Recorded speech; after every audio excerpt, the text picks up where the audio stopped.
여러분 반갑습니다.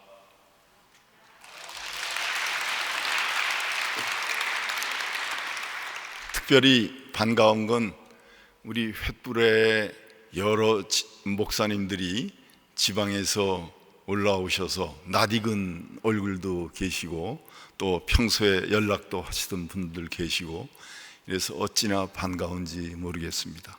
거제에서도 올라오시고 울산에서도 올라오시고 여수에서도 올라오시고 전국 우리 횃불의 목사님들이 올라오셔서 이렇게 나라를 위해서 금식 기도하는 모습에 제가 감명을 받습니다.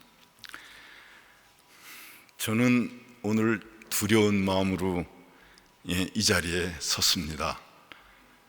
지금 이 나라는 두 쪽으로 분열이 되어 있습니다. 우리가 금식 기도를 하는 것도 이렇게 분열된 우리나라를 하나님께서 치유해 주십사 하고 저희들이 금식을 하고 기도를 하고 있습니다.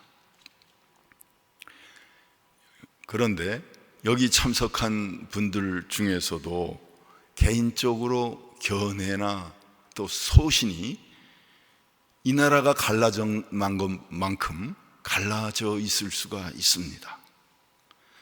혹시 어제 회개 기도 시간이었는데 회개 기도를 하시면서 잘못한 거는 내가 아니고 저 상대 쪽이니까 하나님 저 상대 쪽이 회개를 좀 하게 해주세요, 이렇게 여러분들 중에서 기도하신 분이 있지 않을까, 또 그렇게도 한번 생각해 봅니다.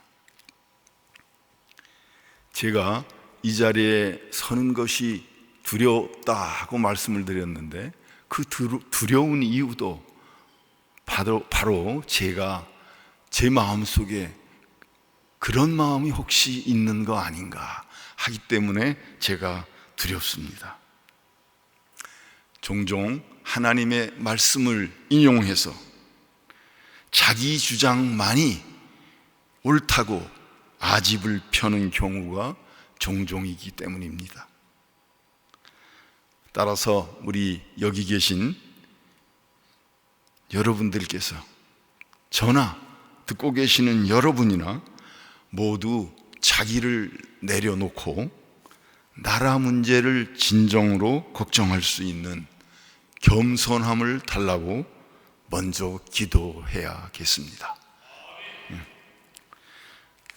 여기 계신 여러분이 잘 아시다시피 미국은 150년 전에 흑인 노예 해방을 놓고 남북 간에 전쟁이 벌어졌습니다. 내전입니다.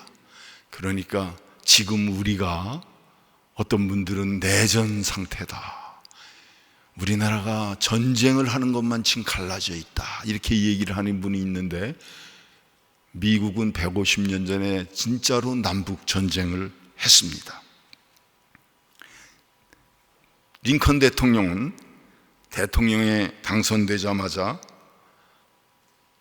남부연맹이 대통령을 축하받을 사이도 없이 남부 사람들이 남부연맹을 구성해서 합중국을 탈퇴했습니다.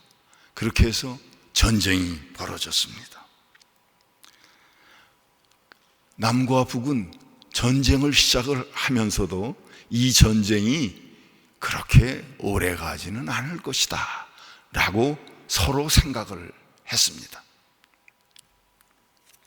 그러나 어쩐 일입니까? 1961년 3월, 요새는 1월이죠. 얼마 전에 트럼프 대통령이 취임하셨는데 요새는 1월에 취임하시는데 그 당시는 3월에 취임을 하셨습니다. 3월에 취임을 하자마자 시작된 전쟁이 임기 4년 내내 계속이 됐습니다.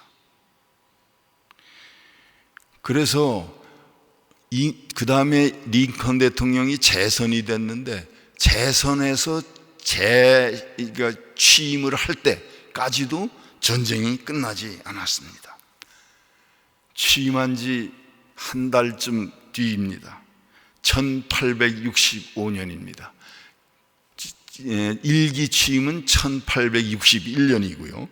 1865년 4월 9일에 여러분이 잘 아시는 이 장군이 항복을 했습니다. 근데 이 장군이 항복을 했다고 남부가 전부 다 망한 건 아닙니다. 그 뒤 몇 개월 더 계속이 됐습니다. 그렇지만 사실상 총사령관이 항복을 했기 때문에 그때 남북전쟁은 이제 종결 시점으로 넘어갔다, 우리가 그렇게 생각할 수 있습니다. 그런데 리 장군이 항복한 후 일주일도 못 돼서 링컨 대통령은 1965년 4월 14일, 부활절이 내일 모레인데 4월 14일 금요일 날 저녁에 포드 극장이라고 워싱턴 백악관에서 한 2브럭 떨어진 데 극장이 있습니다. 그 극장에서 연극을 보다가 저격을 당해서 사망하시고 말았습니다. 그래서 링컨을 연구하는 학자들이나 링컨을 공부했던 사람들은 이거 참 우연이 아니다, 링컨은 정말 성자였는지 모르겠다, 그렇게 얘기할 정도입니다. 링컨이 사진이 있습니다.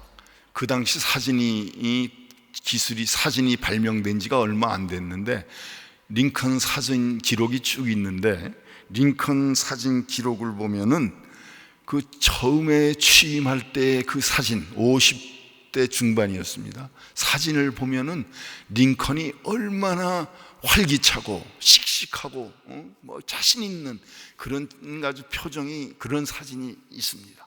그런데 1965년 재취임하기 바로 전에 찍은 사진, 2월 달에 찍은 사진을 보면 그렇게 활발하고 씩씩하고 또 자신만만하던 그 링컨 얼굴이 완전히 쪼그라져 가지고 완전히 할아버지 얼굴이 변했습니다.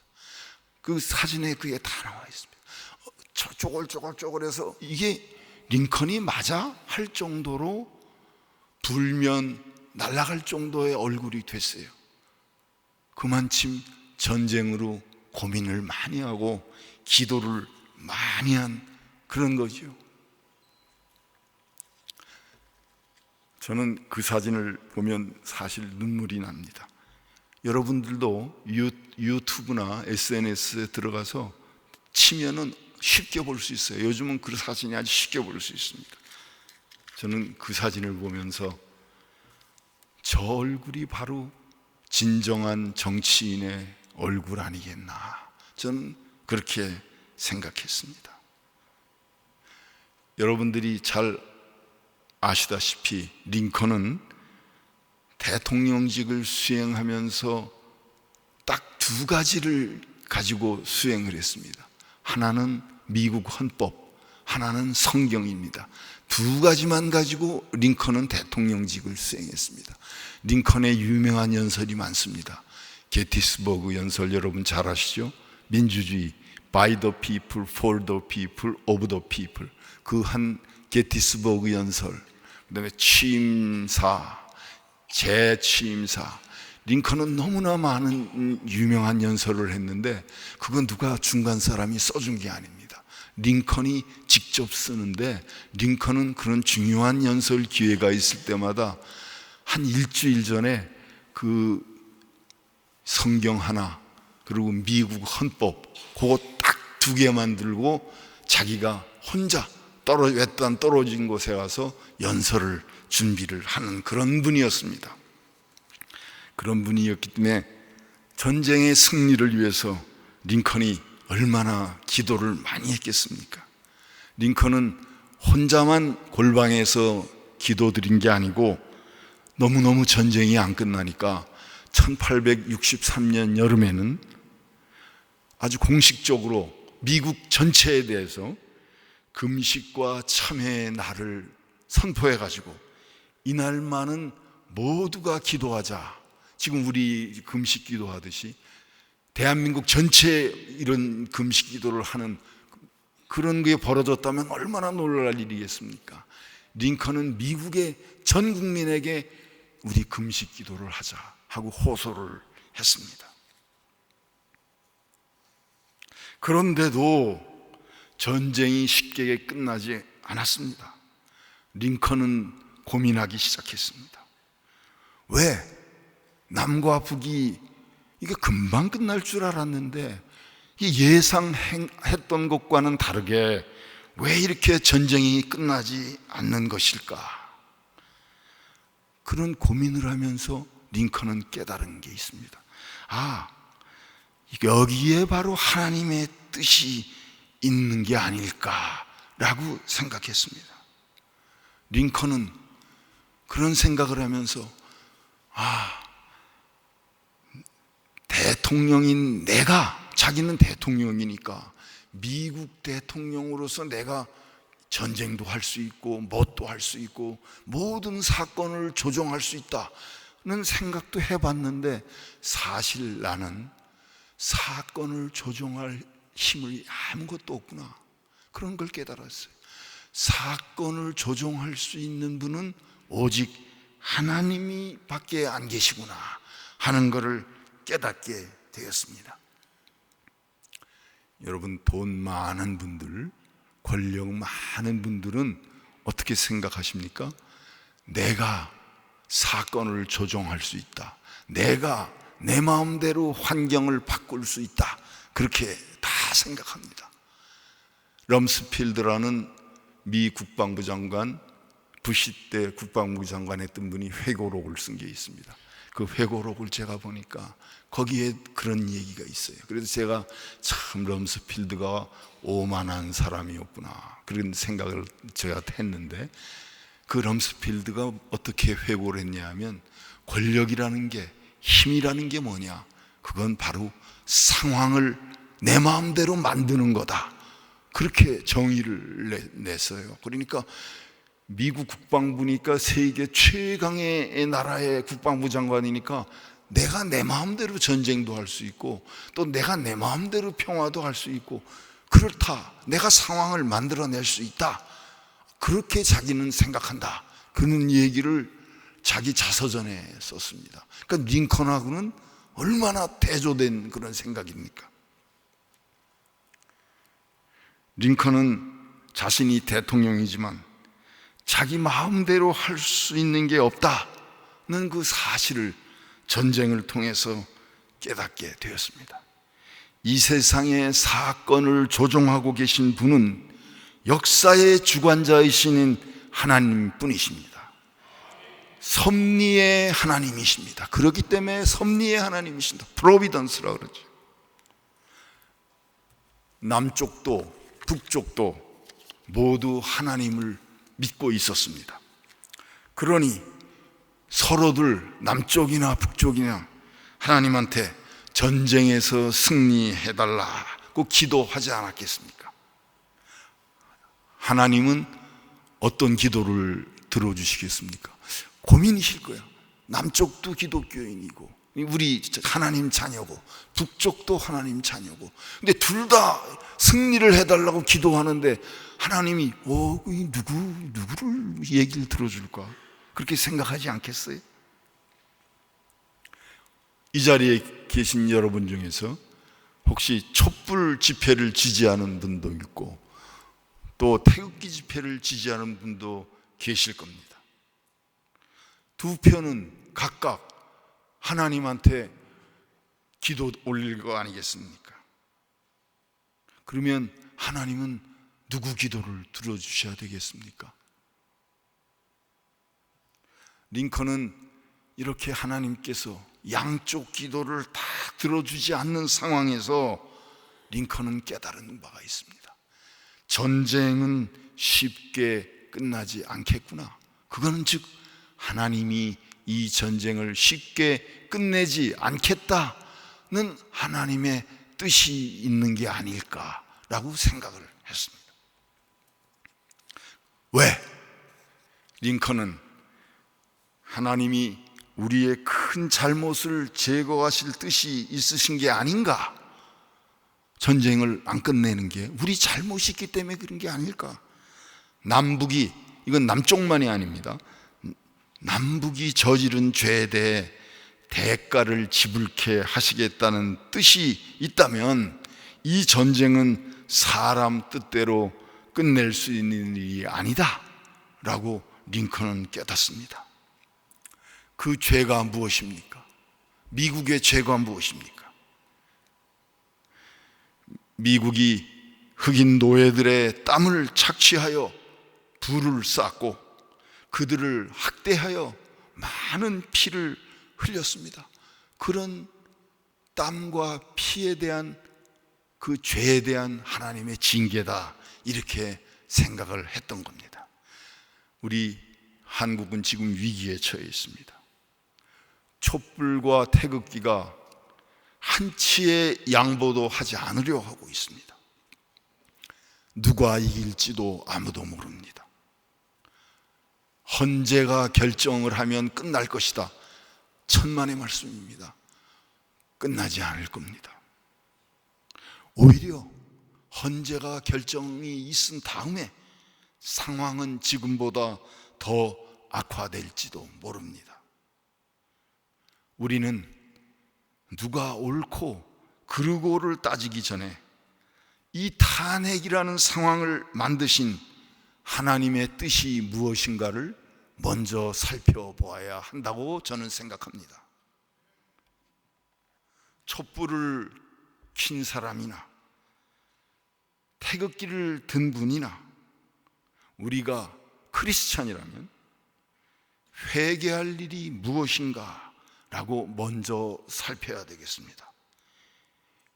이런 상황을 만드신 하나님의 뜻이 무엇인지, 의지가 무엇인지 먼저 귀를 기울여야 한다고 저는 생각합니다. 저는 그렇다고 양시론, 모두 옳다, 그러니까 태극기 드는 것도 옳고 촛불 드는 것도 옳다, 그런 지금 양시론을 얘기하자는 게 아닙니다. 링컨은 흑인 노예제를 고집하는 남쪽에 대해 도덕적 판단을 내렸습니다. 어떻게 내렸냐? 다른 사람의 자유를 짓밟고 그들의 땀의 결과물을 빼앗는 것은 결코 옳은 일이 아니다. 이것은 미국이 자유, 평등, 행복, 추구, 이 세 가지 정신으로 미국 건국을 했습니다. 이 건국 이념에도 위배되는 일이다 라고 판단했습니다.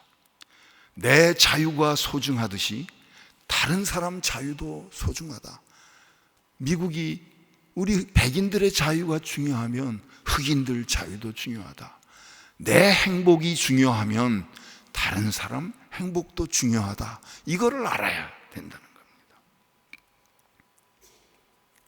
링컨이 남쪽에 대해서 도덕적 판단을 내렸듯이 저 역시, 이건 여러분이 아닙니다. 제 판단입니다. 저 역시 태극기 집회와 촛불 집회에 대해 제 나름으로 판단을 내릴 수 있습니다. 링컨은 건국 이념에 따라서 판단을 내렸습니다. 도덕적 판단을 내렸습니다. 저는 민주주의 잣대를 가지고 판단을 내리고 싶습니다. 민주주의의 원칙을 누가 어겼느냐? 왜? 민주주의는 우리나라의 아주 중요한, 우리의 중요한 지켜야 할 가치이기 때문입니다. 그럼 누가 민주주의를 어겼느냐 하는 것이 우리의 도덕적 판단이 되어야 된다는 것입니다. 대한민국은 여러분이 잘 아시지만 자유민주주의 국가입니다. 우리는 그것을 지키기 위해서 싸워왔고 또 그 가치를 우리 후손들에게 남겨주려고 우리는 지금 애쓰고 있기 때문입니다. 그럼 민주주의는 뭐냐? 민주주의의 핵심이 뭐냐? 민주주의의 핵심은 다수결과 법치입니다. 이 두 가지가 반드시 같이 가야 됩니다. 민주주의를 하려면 다수가 지지하는 쪽이 정부를 차지해서 몇 년간 정부를 통치합니다. 대통령을 비롯해서 모든 공직자들은 임기가 있습니다. 그렇지 않습니까? 다 임기가 있습니다. 그거 다 법으로 정해진 겁니다. 그런데 이 다수가 바로 문제입니다. 다수가 원하면 마음대로 할 수 있다. 그렇게 된다면 어떻게 되겠습니까? 대혼란이 벌어집니다. 왜? 여러분 절대군주라고 아시죠? 프랑스 루이 14세 이런 절대군주라고, 한 사람이 자기 마음대로 해, 자기 뜻대로 해. 그런 걸 절대군주제라고 그럽니다. 민주주의의 정반대죠. 그러면 절대군주 한 사람이 자기 마음대로 하듯이 다수가 자기 마음대로 한다 이게. 우리는 다수니까 마음대로 한다. 그러면 나라가 얼마나 혼란이 오겠습니까? 이렇게 결정했다 하고서 막 밀고 가다가 또 다수가 아니야, 우리는 다수니까 또 이쪽으로 결정해. 그래가지고 또 이쪽으로 또 가져간다 이게. 그러면 왔다 갔다 이게 다수의 마음대로 하는 거야. 이거는 마치 절대군주가 마음대로 하는 거하고 똑같습니다. 이것을 막으려면 뭐가 필요하냐? 법이 필요한 겁니다. 법이 필요한 거예요. 다수가 그때그때 감정에 따라 나라를 다스리는 게 아니고 법에 따라 나라를 통치해야 된다는 겁니다. 그래서 민주주의가 성공을 하려면 다수결을 하되 반드시 법치가 함께 따라가야 한다는 겁니다. 그러면 이번 사태는 뭡니까? 이번 사태는 국회에서 다수가 법을 무시하고 탄핵을 했다는 데 있습니다. 저는 대통령을 무조건 변호하자고 하는 지금 얘기가 아닙니다.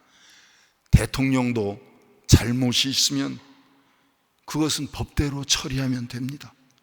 헌법 84조에 내란 외환죄를 제외하고, 내란 외환, 그러니까 막 그냥 이상한 음모를 꾸며가지고 전국을 소란케 하고 이래가지고 정권을 뒤집는다, 그런 게 내란죄죠. 내란 외환, 이건 밖에 세력하고 합쳐가지고 이런 거를 나라를 뒤엎는다 이거예요. 내란 외환죄를 제외하고 대통령은 임기 중에 형사소출을 받지 않는다, 이렇게 딱 돼 있어요 84조에. 이 정신은 지금 뭘 얘기하는 겁니까? 대통령의 임기를 보장하려는 겁니다. 대통령 임기가 그만큼 나라의 안위하고 직접 관련이 있는 것입니다. 대통령이 마음에 안 든다고 국회에서 국회의원이 다수라고 다수당이 탄핵을 하면 나라는 혼란에 빠지지요. 죄가 있다면 임기가 끝난 후에 형사소출을 해서 죄를 가리면 아무 문제될 게 없습니다. 그런데 국회가 그 탄핵을 한 것마저도 증거가 없이 소문으로 탄핵을 했다 이겁니다. 국회는 탄핵을 한 후에 그 탄핵, 국회에서 이렇게 탄핵을 했습니다 라고 그걸 이제 헌법재판소에 보냅니다. 거기에 이런저런 이제 탄핵한 이유가 있습니다. 근데 국회 법사위원장이라는 분이 얼마 있다가 그 중에서 몇 가지는 빼서 없앱시다, 그런 얘기를 했어요. 여러분 다 신문 봐서 알 거예요. 그게 무슨 얘기입니까? 증거가 자기들이 급히 서둘러 가지고 탄핵을 해서 이런 일로 했습니다 했는데 이제 재판이 시작되는데 증거가 마땅치가 않은 거야. 그러니까 증거를 낼 수가 없으니까 이런 건 좀 빼자, 그렇게 또 헌법재판소에 얘기를 했습니다. 증거 없이 소문만 듣고 했다는 얘기입니다. 그러니까 국회가 탄핵을 한 국회가 우리는 증거 없이 탄핵을 했다 하는 걸 사실은 자기 입으로 얘기한 거랑 마찬가지입니다. 왜 이렇게 됐습니까? 국회가 촛불 집회에 100만 명이 모였다, 그러니까 이거 끝났다. 이 100만 명의 숫자가 이미 이 사실을 모든 걸 증명해 준 거다, 그렇게 생각을 했습니다. 이미 민심으로 판결이 났다, 그렇게 믿었습니다. 이건 참으로 위험한 발상입니다. 대중집회를 통해서 유죄 여부를 결정하는 것이 바로 인민재판입니다. 인민재판. 이것이 바로 민중주의라는 겁니다. 이것이 바로 포퓰리즘이라는 겁니다. 우리 국회는 그럼으로써 촛불을 빌미로 삼아서 법치를 유린했습니다. 법을 만드는 기관이 100만 군중이 저기 나왔으니까 사실이요, 그러고서 스스로 법을 어긴 겁니다.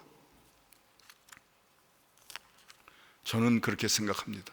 만일 박 대통령이 탄핵이 된다면 우리 민주주의 역사에 큰 잘못된 선례를 남길 위험이 높습니다. 국회에서 다수가 되면 대통령이 조그만 잘못이라도 있으면 그것을 빌미 삼아서 촛불을 들게 막 부추기어서 그 힘으로 대통령을 갈아치우는 그런 사태가 얼마나 자주 벌어지겠습니까? 따라서 민주시민으로서 민주주의를 지키기 위해 이번에 일어난 태극기 집회라고 저는 생각합니다. 그렇기 때문에 태극기 집회에 도덕적 정당성이 있다고 저는 믿습니다. 이거는 저의 입장입니다. 여러분 중에서 또 반대의 논리를 펼 분도 또 계실 겁니다. 근데 이건 저의 입장입니다. 저희가 여러분들한테 이거 믿으시오, 이게 하나님 말씀이요, 이런 얘기하는 게 아닙니다. 이건 저의 입장입니다. 그럼 우리는 이렇게 대한민국 시민으로서, 민주시민으로서 이런 판단을 해야 된다 하는 게 저의 입장입니다. 그런데 여기 한 가지가 더 있습니다. 우리는 대한민국 시민인 동시에 하나님의 자녀입니다. 예수 그리스도를 믿는 우리는 크리스찬입니다. 민주시민의 책임과 의무를 지는 동시에 크리스찬으로서 시대적, 국가적 책임을 우리는 동시에 지고 있습니다. 그러니까 이번 사태를 판단하는 데 있어서도 일반 시민보다 한 차원 더 높은 책임, 즉 민주주의 원칙뿐 아니라 하나님의 뜻에 합당한 판단이 무엇인가 할 그런 걸 생각할 의무가 있습니다. 크리스찬이기 때문에 그렇습니다. 일반 시민은 민주주의 원칙만 생각하면 돼요. 근데 우리는 거기 한 가지 더 있어. 하나님 자녀로서 우리는 또 판단을 해야 돼. 그렇기 때문에 책임이 무거운 겁니다. 앞에서 역사를 주관하시는 분은 하나님이시며 역사에 대한 하나님의 의지를 하나님의 섭리라고 말씀을 드렸습니다. 하나님의 자녀들은 역사를 볼 때도 하나님의 뜻이 무엇인지 먼저 민감해야 된다는 것입니다. 저는 우리 대한민국이 역사가 하나님의 특별한 섭리에 의해 진행되어 왔다고 믿는 사람입니다.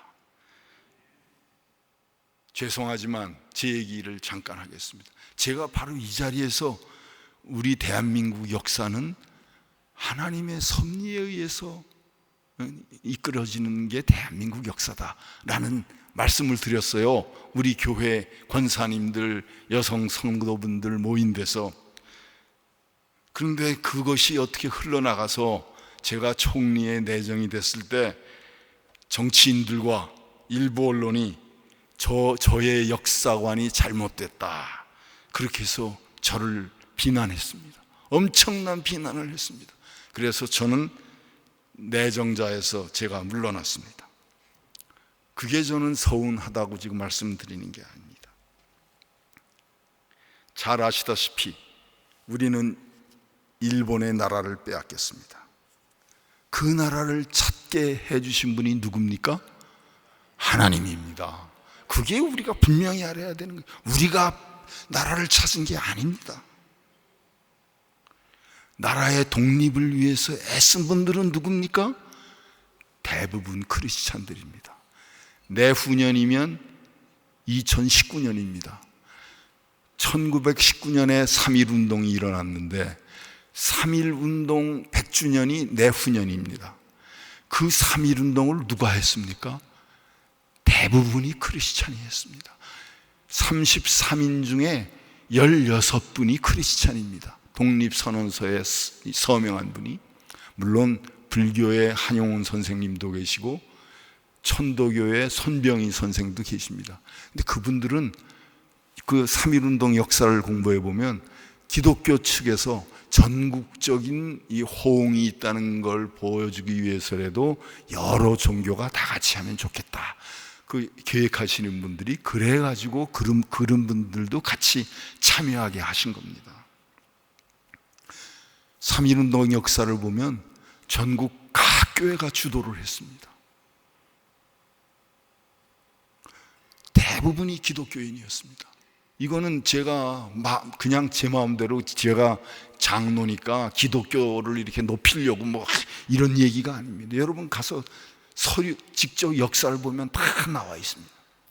여러분 수원 근처에 있는 제암리 교회에 가보셨습니까? 제암리 교회. 그 제암리 교회가 어떤 교회입니까?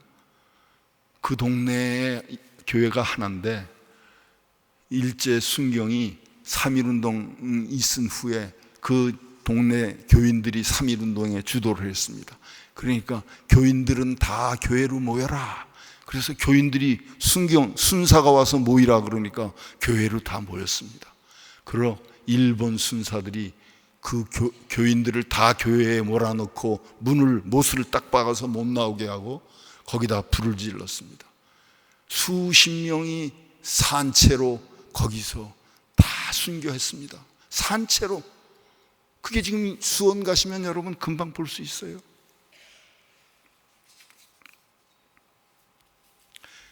죄송하지만 제 가족 얘기를 드리지 않을 수 없습니다. 저희 할아버지 문남규 옹도, 저희 고향이 평북 삭주입니다. 평북 삭주교회에서 만세 운동을 하셨습니다. 똑같지요. 대한민국에 어디 있는 교회도 다 만세 운동을 주도했습니다. 그 동네에 교회 지하에서 태극기를 만들고 독립선언서를 등사 이런 걸 해가지고 그거로 뿌려서 삭주 3.1운동을 주도를 하셨습니다. 그 후에 일경에 쫓겨가지고 압록강을 넘어갔습니다.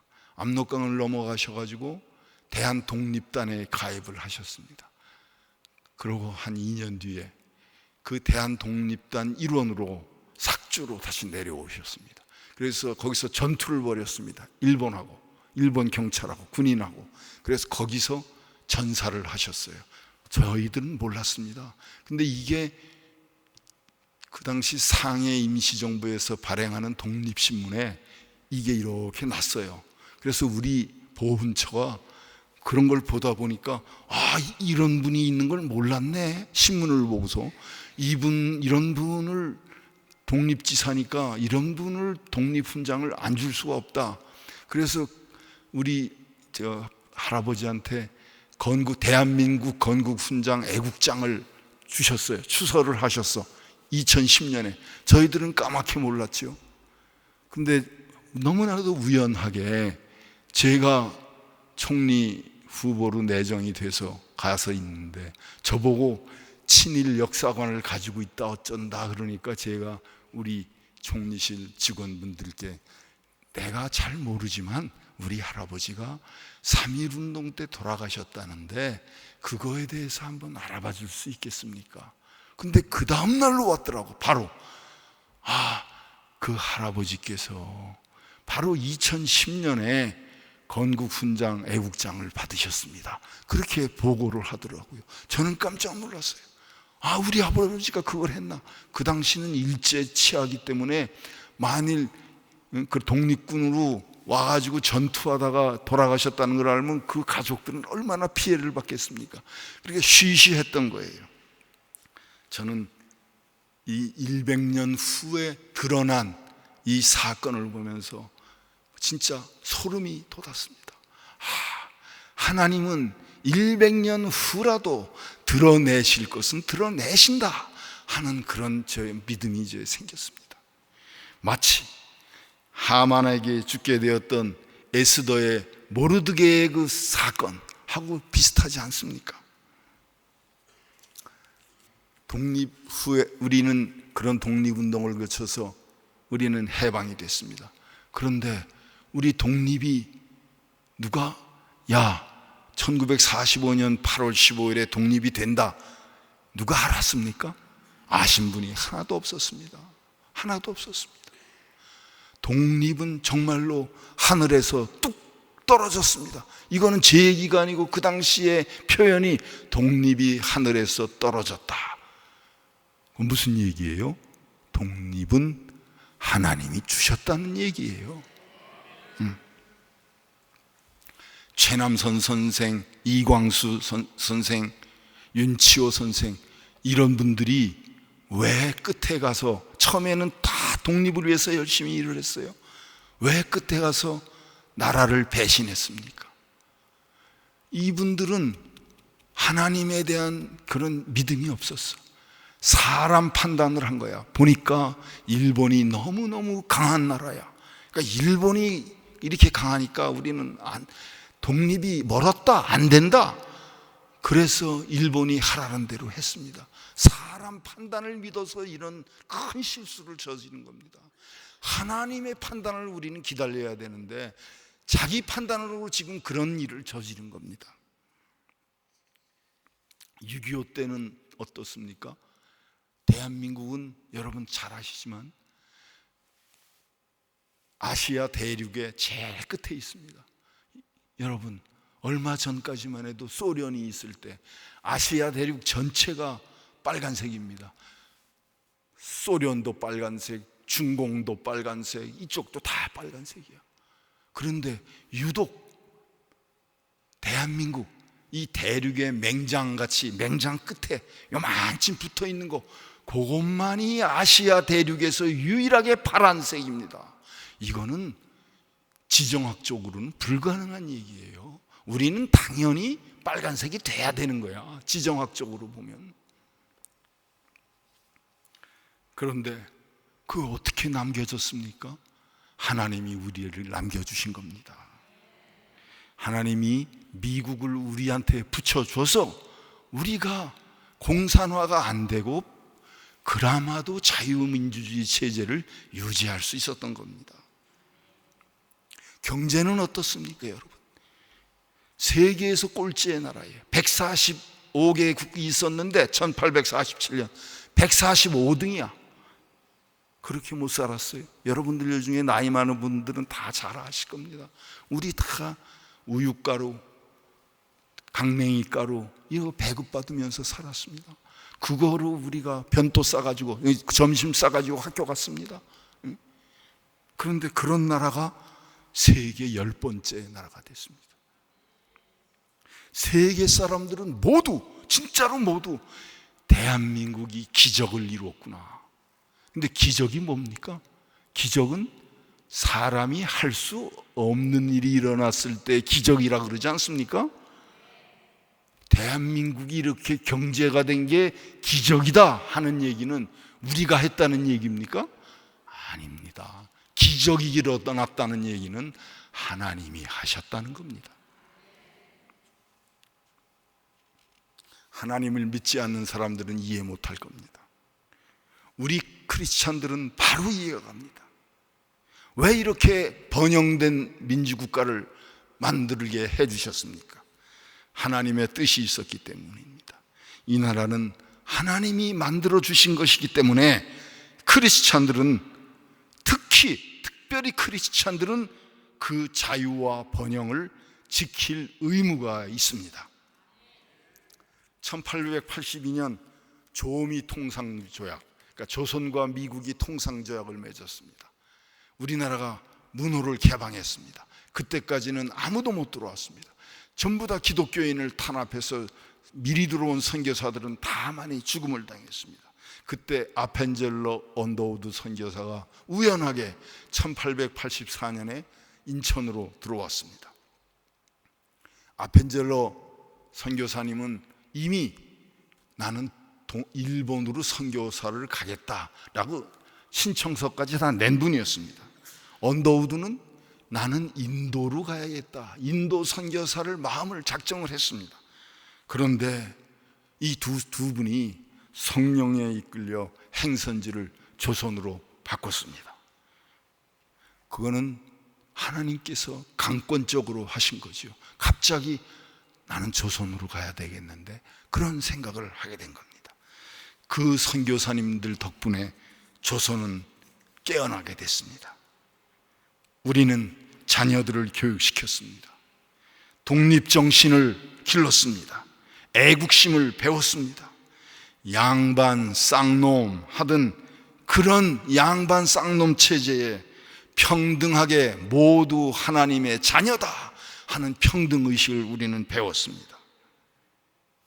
또 근로정신도 배웠습니다. 열심히 일해라, 열심히 일해라. 청교도 정신이지요. 우리가 그런 정신 때문에 지리멸렬했던 조선 말을 극복하고 이런 세계의 10번째 나라를 만들었습니다. 그게 바로 기독교 정신 때문입니다. 언더우드 회고록을 보면 언더우드는 왜 인도로 가지 않고 조선을 택하게 됐나는 게 나와 있습니다. 먼저 조선을 크리스찬 국가로 만들면 중국과 일본은 그 힘으로 자연스럽게 기독교화가 될 수 있을 것이다, 이렇게 생각을 했어요. 우리가 중국, 일본 사이에 한반도가 있으니까 여기를 기독교화를 시키면 중국과 일본은 자연스럽게 될 거다. 이게 바로 하나님의 비전입니다. 한국을 부흥시킨 이유가, 하나님께서 한국을 부흥시킨 이유가 바로 우리 대한민국을 보고서 중국 사람이나 일본 사람도 한국이 저렇게 축복을 받는구나, 우리도 하나님을 믿어보자, 이렇게 생각할 것이기 때문에 하나님이 대한민국에 축복을 주셨다는 겁니다. 이게 바로 비전이죠. 이게 바로. 그렇기 때문에 우리 크리스찬들은 대한민국을 지켜야 할 책임이 있습니다. 그것이 하나님이 우리에게 주신 사명입니다. 탄핵을 반대하는 사람들이 태극기를 든 이유가 무엇입니까? 바로 대한민국을 지키자는 겁니다. 대한민국을 지키자는 건 뭡니까?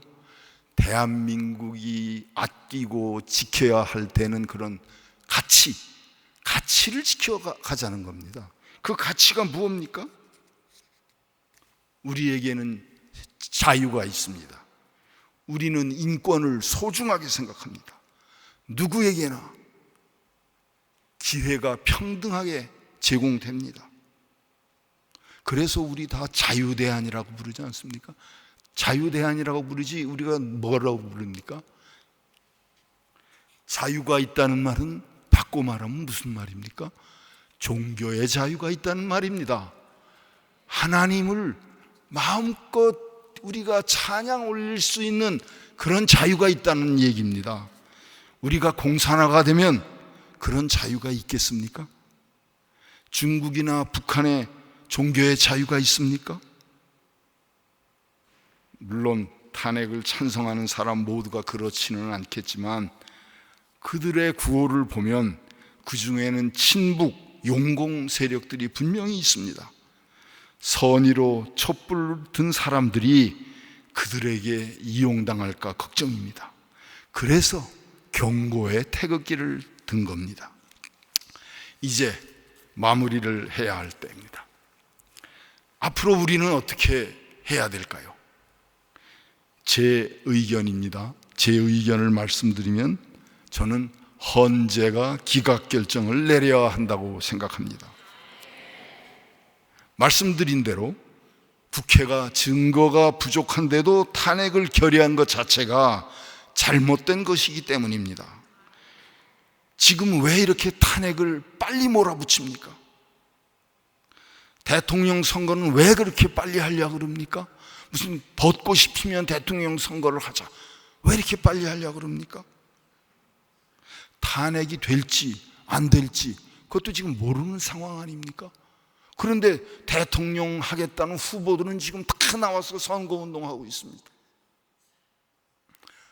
법을 무시하고 있습니다. 대통령을 하겠다는 사람들 자체가 법을 무시하고 있습니다.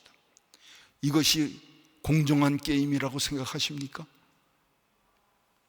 저는 헌재는 탄핵을 기각하고 박 대통령은 임기를 채우고 예정대로 12월에 대통령 선거를 하는 것이 순리라고 생각합니다. 대통령이 잘못한 것이 있다면 임기가 끝난 후에 법에 따라 처벌을 받는 겁니다. 그것이 헌법 정신입니다. 헌법재판소는 몇 개월이 걸리든 사실과 증거에 따라서 재판을 해야 됩니다. 그런데 물러나신 헌법재판소장이라는 분이 3월 달에 까지는 빨리 끝내야 된다. 아니, 어디 그런 법이 어디 있습니까? 누가 3월 달에 끝나라는 게 어디 법에 있습니까? 왜 이렇게 서두릅니까?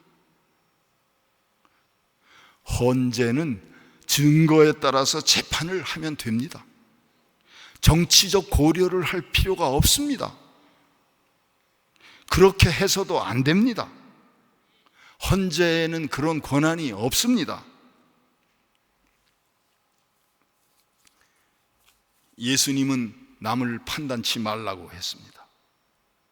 왜? 그렇게 판단하면 잣대로 너희도 판단을 받는다고 말씀하셨습니다. 그래서 저나 여러분 상대를 판단하기 싫습니다. 법에 따라, 증거에 따라 판단을 맡은 분들이 공정하게 판단하기를 기다립니다. 우리는 그들이 올바른 판단을 내리도록 기도하면 됩니다. 예루살렘으로 올라가던 예수님이 생각납니다. 예수님이 예루살렘으로 올라가자 종려나무를 꺾어들고 외투를 벗어서 길에 깔고 호산나 호산나 예루살렘 사람들이 외쳤습니다. 그런데 그 똑같은 사람이 하루 만에 예수님한테 몰려들어가지고 예수님을 십자가에 못 박으라 그렇게 외쳤습니다. 바로 똑같은 사람들입니다. 빌라도 자신은 예수님의 죄를 발견하지 못했다고 고백을 했습니다. 군중들은 그 핏값을 우리한테 돌려라 하고 그냥 외쳤습니다. 혹시 우리의 군중과 언론이 예루살렘의 군중과 같지는 않을지 저는 두렵습니다. 우리는 평화를 위해서 기도해야 합니다. 갈등과 대립 속에서는 평화가 올 수 없습니다. 이 갈등이 시급히 해결되도록 기도해야 합니다. 그러나 제가 서두에서 말씀드렸듯이 하나님 뜻이 그렇지 않다면 우리는 기다릴 수밖에 없습니다. 우리는 헌법재판으로 인해, 헌재 재판으로 인해 더 큰 시련이 올 수도 있습니다. 나라가 지금보다 더 위기에 처할 수가 있습니다. 우리 한국에는 1천만 기독교인이 있습니다.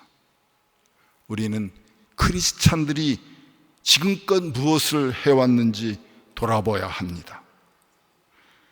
우리가 하나님 뜻은 생각하지 않고 세상을 쫓아간 결과 바로 오늘 사태를 만들어낸 게 아닌가 우리가 돌아봐야 합니다. 우리가 돈만 최고다, 돈 내 가치만 쫓아 다녀서 정신없이 일하고 있을 때 우리 애들은, 우리 자녀들은 세상의 피리 소리에 쫓아서 다 쫓아가 버리고 말았습니다. 지금은 우리 늙은 어머니, 늙은 아버지만 남아 있습니다. 그리고 지금 후회하고 있습니다. 우리 자녀들을 다 빼앗기고 말았구나. 우리가 회개를 해야 됩니다. 지금까지의 우리의 살아온 걸 크리스찬들이 먼저 회개를 해야 합니다. 평화를 위해서는 화해를 해야 합니다. 저는 이번 사태를 계기로 화해와 단합의 물꼬가 트이기를 원합니다. 그런데 화해는 기회주의와는 다른 겁니다. 기회주의는 이쪽 저쪽 살피다가 이쪽이 이익이 크겠구나 하고 그쪽으로 가는 사람들, 그게 바로 기회주의입니다. 우리 역사는 바로 이런 기회주의자들에 의해서 고난을 받았습니다.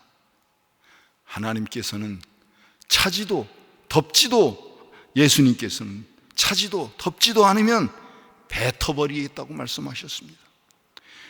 우리 크리스찬들은 이도 저도 아니고 이쪽도 옳고 저쪽도 옳고 이쪽도 그러고 저쪽도 그러고 그런 회색지대에서 우물거리면 안 됩니다. 그거는 차지도 덥지도 않고 예수님이 뱉어버리겠다고 한 사람들입니다. 하나님은 다수를 보지 않고 남은 한 사람을 봅니다. 100만 명을 보는 게 아닙니다. 그 중에 살아있는 한 사람을 보시는 겁니다. 우리가 남은 한 사람이 될 수 있는가 하고 한번 먼저 돌아봐야 됩니다. 우리가 그럴 용기가 있습니까? 우리가 진정 크리스찬이라면 내가 진정으로 남은 한 사람이 될 수 있을까? 라고 생각을 해야 됩니다. 하나님은 바로 그 남은 한 사람을 사용하십니다. 그 한 사람을 통해서 우리나라를 복주십니다. 하나님의 심판을 두려워합시다. 우리는 그 심판이 지나가도록 기도해야 합니다. 그리고 그 후 참다운 용서와 화해를 준비해야 합니다. 촛불과 태극기가 연합해서 다시 태어나는 대한민국이 되도록 기도해야 합니다. 그 뒤에야 비로소 우리의 소원인 통일이 이루어질 것이고 하나님께서는 통일을 허락하실 겁니다. 마지막으로 제가 아까 목사님 읽으신 성경을 다 같이 읽겠습니다. 역대하 7장 14절 다 같이 읽음으로써 제 말씀을 마칠까 합니다. 내 이름으로 불리는 내 백성들이 악한 길에서 돌이켜 스스로 낮아져 기도하고 내 얼굴을 구하면 내가 하늘에서 듣고 그들의 죄를 용서하며 그 땅을 고칠 것이다. 아멘. 고맙습니다.